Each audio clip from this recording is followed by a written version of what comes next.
Hello everyone and welcome back to my channel. This is part 2 of my Q&A video. I made the first part a few days ago, and if you haven't checked that out, I will leave the video in the little info bar thingamabobber. And also that video has the sketching portion of this video. This is all going to be watercolor painting. Also, it's mostly real time. I did speed it up to about 1.5, only because my computer really doesn't like super long videos, so it's mostly real time, but still way slower than all of my normal videos. So anyway, I am going to get right back into the questions. So the next question I'm going to answer is Maggie Goog asks, how do you push on with art when you feel sick and tired of practicing?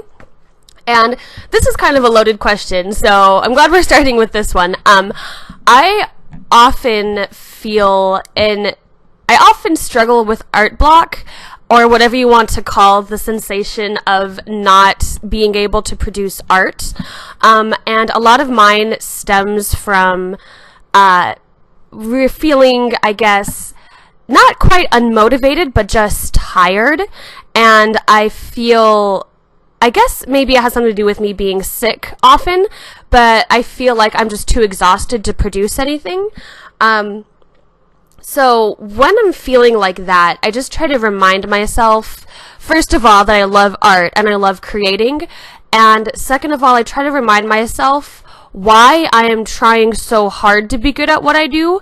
And what I mean by that is I eventually want to become a full-time artist. I want to make art my full-time job, and that's something that really powers me and motivates me to create. So whenever I'm feeling like I don't have it in me to draw anymore, I try to just think about that and think about my goals and where I want to be, and I try to remind myself that I need to do whatever I can right now while I'm still feeling relatively good, even if I might be feeling tired, or something like that. While I still have it in me to be able to physically produce art is when I should, and when I should push myself to make my goals happen. So yeah, that is something that I try to do whenever I'm feeling like I don't want to practice or I don't want to draw. It's different for everyone though. So some advice I would give to someone when you don't want to practice or you don't want to draw is think about why you like to draw in the first place. Like, what is it about art that makes you feel good? Why did you start doing it? And also think about your goals as an artist. I know not everyone wants to be a professional artist, and that's totally okay. But just think about what you want to do with your art. Do you want to get better at art so you can tell better stories? Do you want to improve your art because you just want to do it? It's something you want to get better at? Just think about what you want to do and try to remind yourself that in order to get to point B, you need to do steps along the way to get there. So anyway, that is my whole thing. And I do want to make a more in-depth video on art block. And let me know if you guys would be interested in that. So anyway, on to the next question. Cloudy Cade asks, do you have any advice on how to motivate yourself? That really ties into the last question. I kind of answered both of those in one go. Yeah, just think about your goals, really. My goals are what motivate me more than anything else. And also kind of the crushing fear that I won't be able to meet my goals. So I guess I'm kind of fueled by fear as well, but I think that's a topic for a different video. Anyway, moving on. Lullaby asks, any tips on how to get inspired and coming up with ideas for works? Yes. When people ask this question or they say they feel uninspired, I try to ask them, okay, well, what have you done recently that's not art related? Because I feel like as artists, we feel like we always need to be in a constant state of producing art. But if you're putting so much of yourself out into the world and creating this much media and stuff, you're not taking in anything. So my advice to anyone struggling with any kind of inspiration issue is to put art to the side for maybe a day or so. A day, a few days, no longer than a week, but put it to the side, try not to think about it, and do something else that you love. For example, I love to go hiking. So whenever I go hiking, I try to put myself out of art mode and into life appreciation mode, I guess. And I just try to really be in the moment and enjoy nature, enjoy hiking, enjoy moving my body, enjoying all the scenery and seeing all the animals and stuff like that. And then it kind of resets my brain. So when I sit back to draw, I have like a new pool of stuff from my brain I can pull from and then create more stuff with it. Another good idea is to bring a sketchbook with you just in case like a really good idea hits you. Don't like focus too much on it, or don't try to like make it a reality just then, but it is a good idea to jot down some things if you're like struck with inspiration.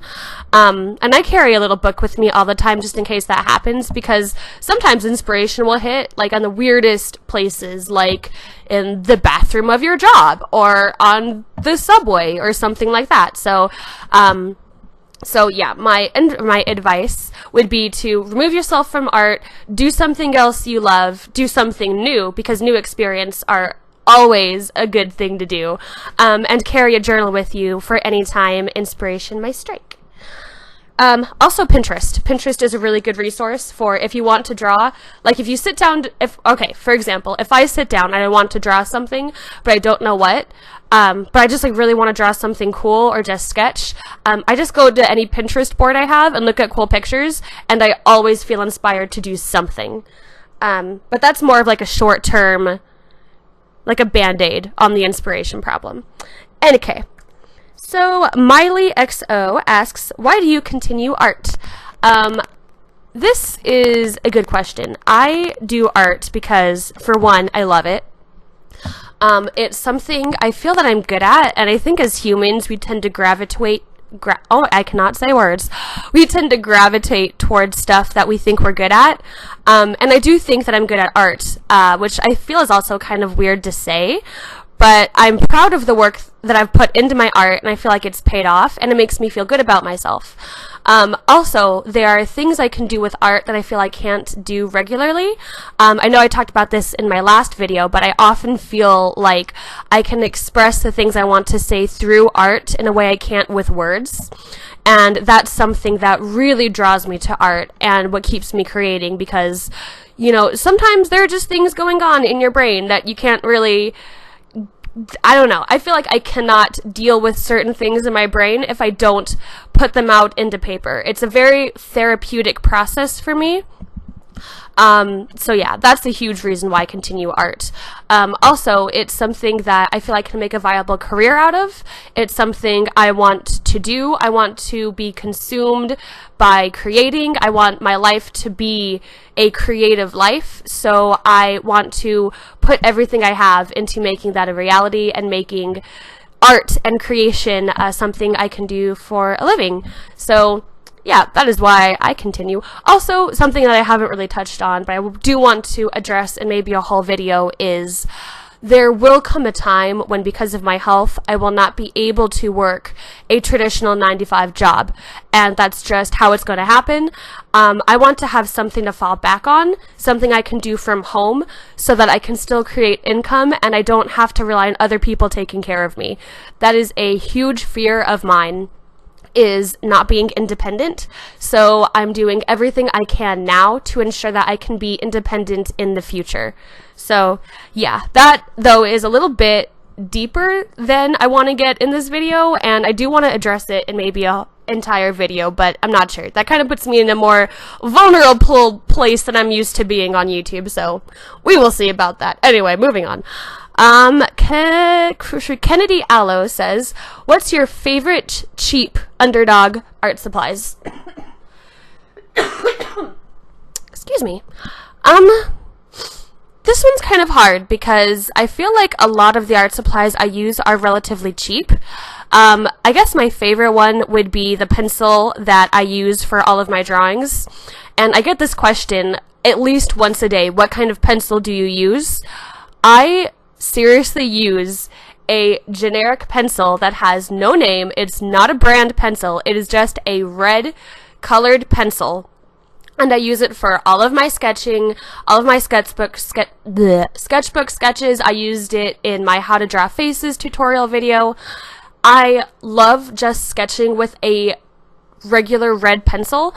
that would probably be my favorite, because I hate regular mechanical pencils. I hate graphite lead because it's so smudgy and gross to me. So I much prefer sketching with a red pencil. So that would be my favorite. Everyone invest in a pencil. It's like 98 cents. So, and just try it, because I know it's not for everyone, but it's definitely for me. And it kind of took my sketching to a whole new level. So anyway.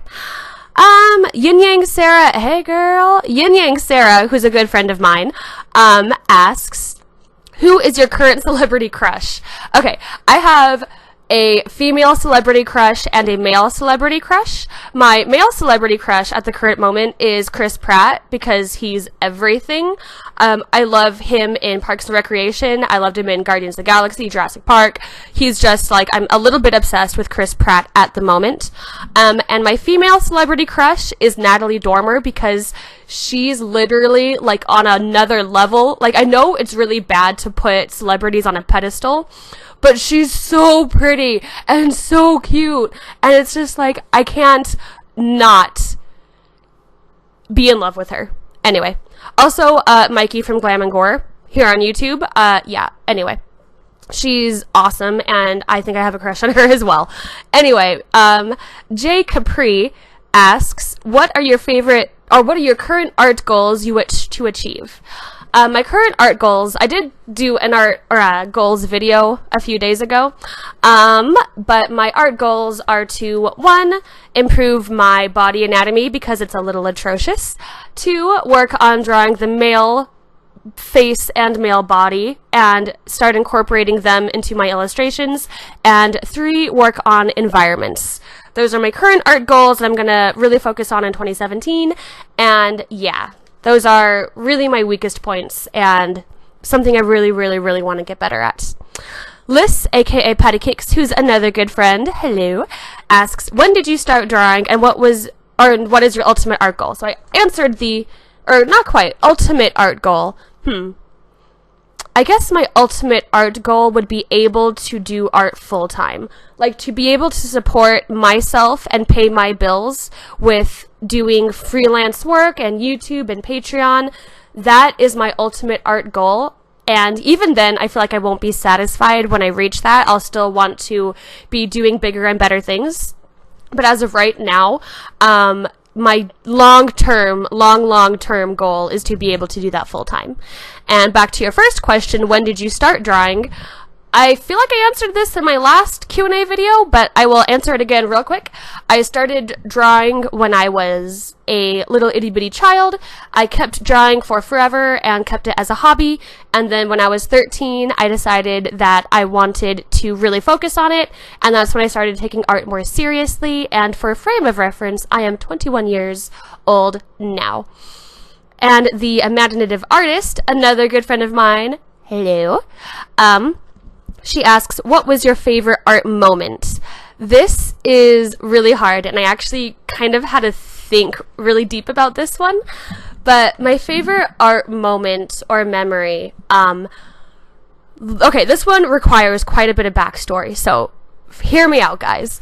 I am a Make-A-Wish kid, so that means I did have a wish granted by the Make-A-Wish Foundation. For you guys who don't know what that is, it's a charity given to kids with terminal or serious illnesses, and it's an amazing charity, and they basically just create like happiness for kids, and it's one of my favorite charities of all time, and they're just amazing people. Anyway, so I was talking with them. They gave me the wish. By the way, I wished to go to Disney World, like, obviously.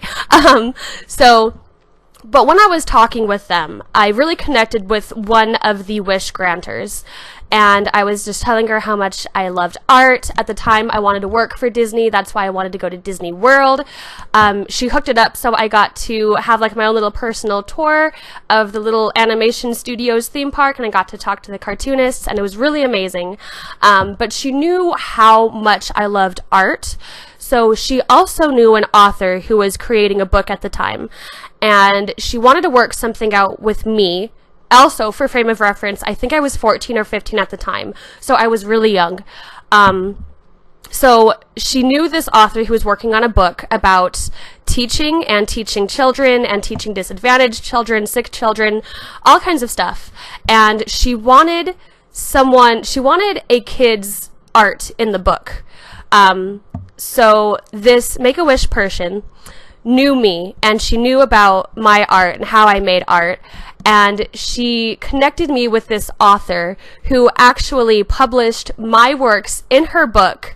And it was the first time I had gotten published, and I was 14, so like I said, I was young. It was the most exciting thing to happen to me, like, ever. And I even got to go to, like, this publishing party for the book. She got to, like, introduce me. I went up there and I, like, talked with her. It was just really cool. I'm kind of getting emotional thinking back on it. But just seeing how far that Make-A-Wish person went for me, and my art to get it published in this book was just something I will never, ever, ever, ever forget. And just, people can be so kind and so nice to people when there's nothing, like, in it for them. It was just such a selfless thing, and it meant so much to me at the time. And I think as I get older, it means even more now. So I'm gonna stop the story there before I start, like, tearing up even more. So moving on to the next question. But thank you, Nikki, for asking that question, because that was a really good question and a really good memory. So moving on, Mira Bro, I hope that's how you pronounce your name, says, what is your best advice for younger artists? My best advice for younger artists, first is to never ever give up. I feel like when you're a younger artist, it can be really easy to get discouraged and to feel like I am at point 1 and I want to be at point 10 and I'm never going to get there because I'm so far behind. But you just have to know that just because you're a young artist, everyone was a young artist at one point. Everyone started at point 1 where you are right now. And I know this gets said so often, but I feel like it's so important to stress that everyone starts where you start right now. I started where you are starting. Everyone has those awkward phases. Everyone has self-doubt, and I'm never gonna get to where I want to be. But the important thing to think about is you will never, ever, ever achieve your goals if you stop. The only thing that's going to stop you from achieving your goals is if you stop. So never stop, never give up, always keep drawing. And this really goes into anything you love to do, whether it's art or music or sports or anything. If you love it, keep doing it and keep trying to get better at it and keep doing what you love and what makes you happy, because in the end, really, that's all you're going to have. You need something that makes you happy. So that is my biggest advice to younger artists. Just never ever give up and keep doing what you love. Excuse me.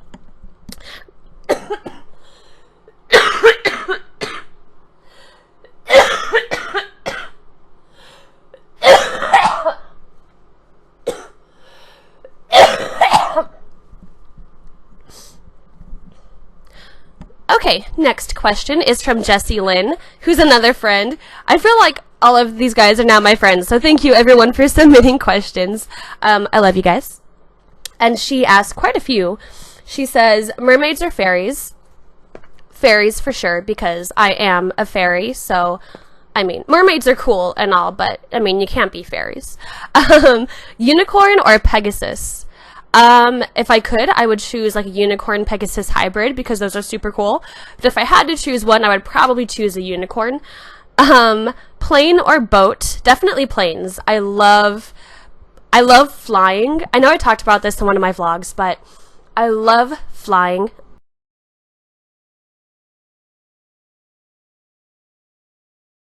I love being in airports. I love traveling. I love the whole thing. Like, I honestly look forward to going to the airport and getting on a plane, which I know a lot of people don't like, but I really genuinely love planes. Anyway, art or modeling? Definitely art. Art is something that will always be a passion of mine. I feel like modeling is just kind of something fun I do while I can.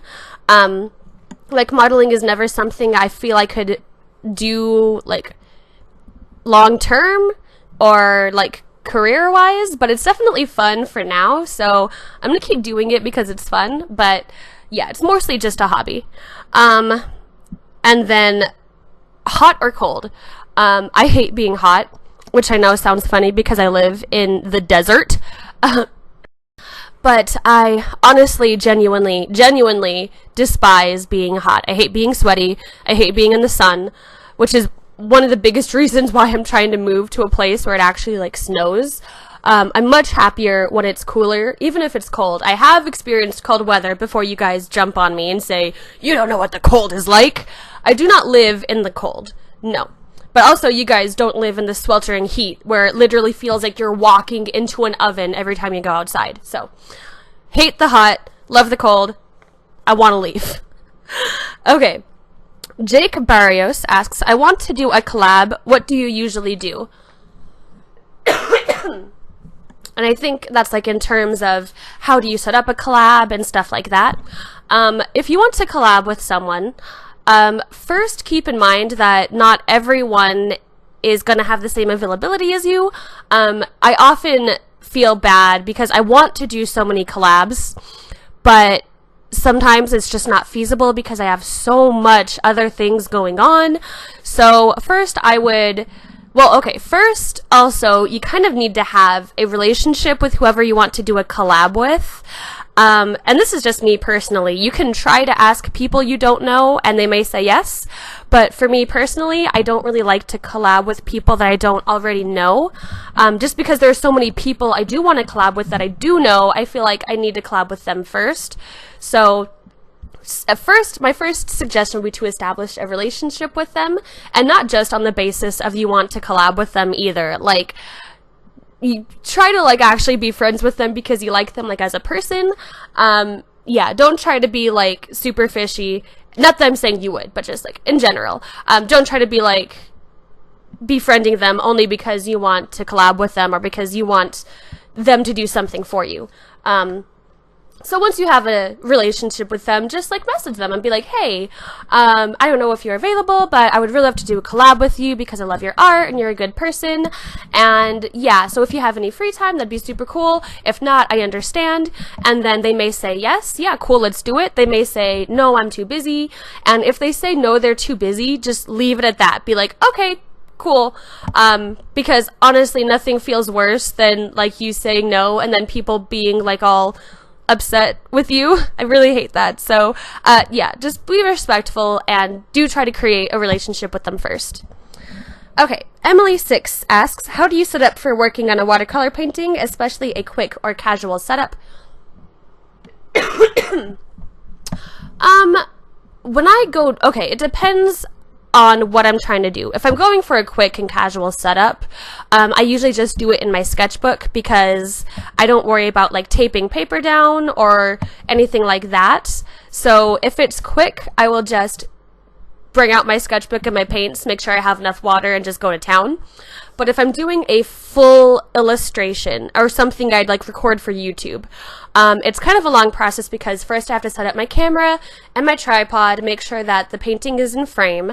Then I have to tape the painting down onto a flat surface, if I'm doing watercolor at least, because that helps buckling the paper. Then I need to make sure I have all my art supplies with me already, because I hate when I'm working on something and I have to interrupt the flow of my work to like look for certain art supplies. So I try to think about all the art supplies I'm going to be using and then assemble all those beforehand so they're easily in reach. And then once all that is done, I can pretty much go to town and just draw. So yeah, I hope that answers your question. Okay, then Lauren E asks, was watercolor your first ever medium? No. The first medium, besides like crayons and pencils, would probably be Prismacolor pencils, colored pencils. That was my main medium when I was like younger, like high school, middle school area. I got a set of Prismacolors as a present, so I used the heck out of those for a long time. And then I did digital for a while, which you guys all, I think, know my stance on digital by now. Long story short, I don't like it. Not for me, but I did do it for a while. Then in high school, my art teacher introduced me to Copic markers, and I was obsessed with them. And I used those while I was in school, but I couldn't afford my own until right when I graduated high school. I bought a set of Mepsi markers, which they actually don't make anymore, but they're basically a cheaper alternative to Copic markers, and I used those for a ton. And it's really only within the past year and a half that I've gotten back into watercolor. I did do watercolor before, in high school, here and there, nothing really serious. But I randomly picked them up again not too long ago and fell in love with them, so yeah. I do want to try some other mediums though this year. I have a couple gouache paints that I'm trying to get the hang of, and I also would like to try oil painting sometime, but I feel like that's a little bit more an investment because I don't have any of the supplies needed for oil painting, so yeah. That would be pretty much my art medium history. Watercolors are my favorite for now. I still do enjoy Copics a lot, but I'm just out of a lot of the colors. Still, I know I said that last time, and I'm still out of a lot of my Copic colors. Plus, I'm just having too much fun with watercolors, so anyway. Those are all the questions I have written down, so thank you to every person who submitted a question. I hope I answered them all, and I hope I didn't miss any. If I did, I'm sorry. Feel free to leave any questions I did miss in the comments below. Or if you have any other questions, I would love to hear them and answer them in my next Q&A video. So I hope you guys have an amazing night, an amazing evening, an amazing day. I hope you guys enjoyed this video, and I will see you in my next one. Bye, guys!